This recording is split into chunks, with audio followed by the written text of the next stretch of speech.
एक गांव में एक साधु महाराज रहते थे। साधु महाराज जहां भी जाते नाम जप पर उपदेश देते थे।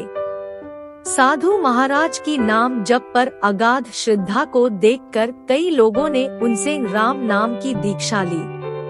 कुछ लोग तो उनके सानिध्य में रहकर ईश्वर का अनुग्रह पाने के लिए उनके शिष्य तक बन गए। एक बार साधु महाराज शिष्यों को नाम की महिमा सुना रहे थे। तब उन्होंने कहा कि अगर श्रद्धा हो तो राम का नाम जपने मात्र से मनुष्य सभी संकट से पार हो जाता है। यह सुनकर साधु महाराज का एक शिष्य खुशी से उछल पड़ा। उसे तो मानो हर संकट से उबरने का रामबाण मिल गया। वह प्रतिदिन भिक्षा के लिए नदी पार करके दूसरे गांव जाता था।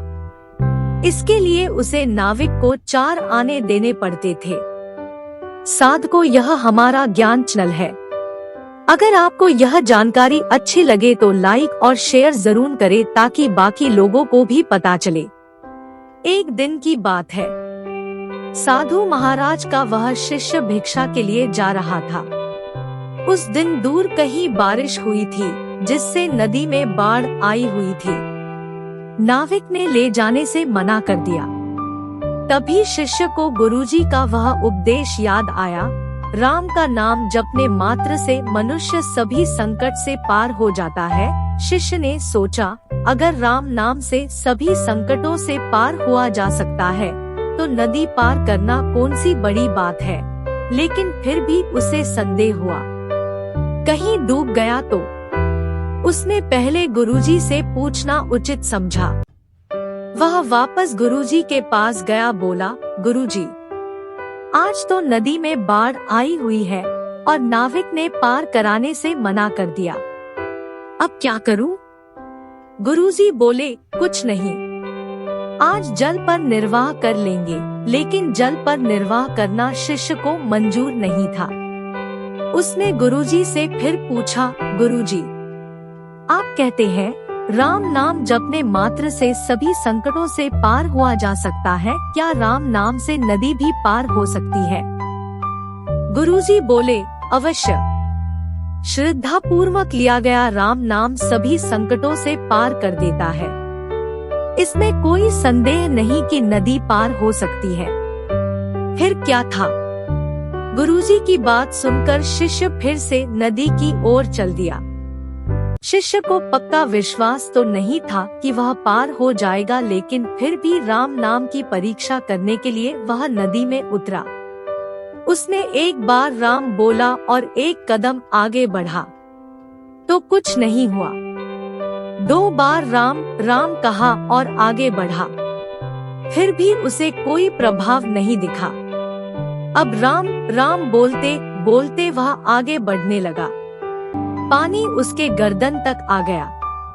अब उसने सोचा कि राम नाम बेकार है, ये केवल लोगों को उपदेश देने के लिए है, गुरुजी तो झूठ बोलते हैं।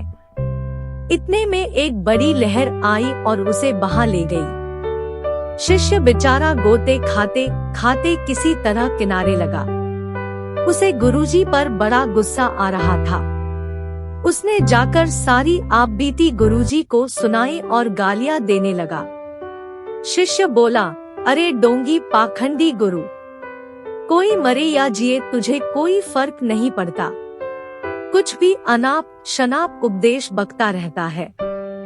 आज तेरे उपदेश के चक्कर में मैं मरते मरते बचा। ये ले तेरी कंठी माला।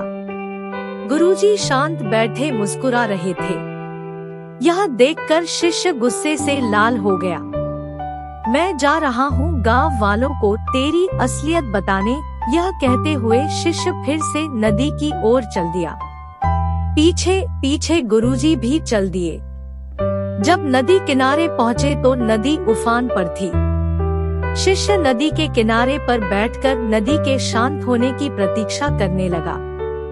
गुरुजी किनारे पर रुके बिना नदी में उतर गए।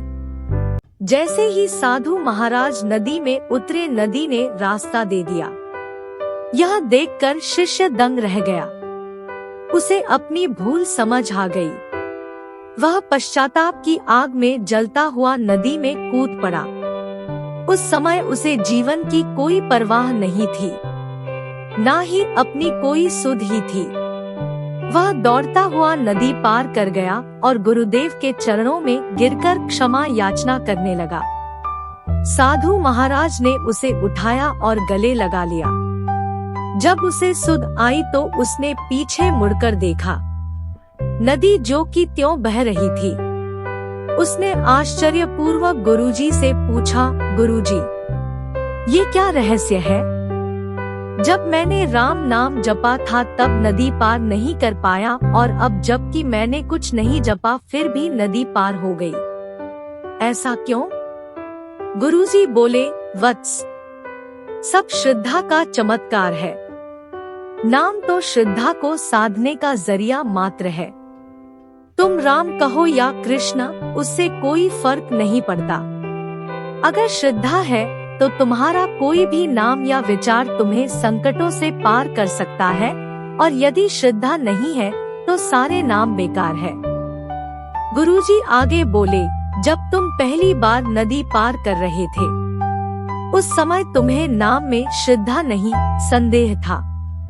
लेकिन अब जब तुमने उसी नाम से मुझे पार होते देखा तो तुम्हें अपनी भूल का एहसास हो गया और तुमने अपने जीवन की परवाह किए बिना समर्पण कर दिया।